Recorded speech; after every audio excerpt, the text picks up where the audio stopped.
Hello friends, இன்றைக்கி நம்ம டேஸ்டியான மட்டன் பிரியாணி செய்ய போகிறோம்.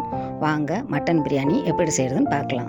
இப்போது ஒரு குக்கரில் சுத்தம் பண்ண 1 கிலோ மட்டன், 200 கிராம் தயிர், மட்டனுக்கு தேவையான உப்பு, 2 டேபிள் ஸ்பூன் இஞ்சி பூண்டு விழுது, 1 ஸ்பூன் மஞ்சத்தூள், கட் பண்ண 1 கட்டு கொத்தமல்லி, கட் பண்ண 1 கட்டு புதினா, 1 table spoon garam masala, 1 table spoon மிளகாய்த்தூள், 1 குழிக்கரண்டி எண்ணெய் சேர்த்து மிக்ஸ் பண்ணிக்கலாம்.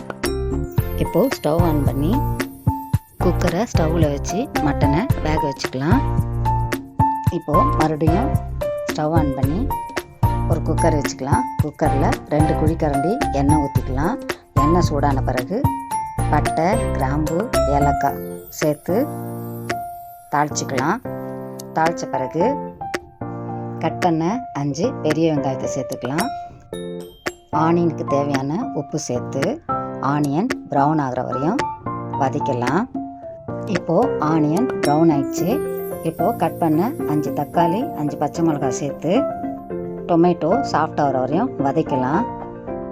இப்போது வேக வச்ச மட்டன், அரிசி ஊற வச்ச அளவு தண்ணியை சேர்த்து மிக்ஸ் பண்ணிக்கலாம். உப்பு தேவைப்பட்டால் உப்பு சேர்த்து தண்ணியை கொதிக்க வச்சுக்கலாம். இப்போது தண்ணி கொதிச்சிருச்சு. ஊற வச்ச 1 கிலோ அரிசி சேர்த்து மிக்ஸ் பண்ணிவிட்டு ஒரு மூடி போட்டு அரிசியை வேக வச்சுக்கலாம். இப்போது சுவையான மட்டன் பிரியாணி ரெடி ஆகிடுச்சு. ஆனியன் பச்சடியோடு சேர்த்து சூடாக பரிமாறுங்க. சும்மா அட்டகாசமாக இருக்கும். நீங்கள் ஒரு வாட்டி இந்த ரெசிபியை ட்ரை பண்ணி பாருங்கள். உங்களுக்கு இந்த வீடியோ பிடிச்சிருந்தா லைக் பண்ணுங்கள், ஷேர் பண்ணுங்கள், சப்ஸ்கிரைப் பண்ணுங்கள். பாய்.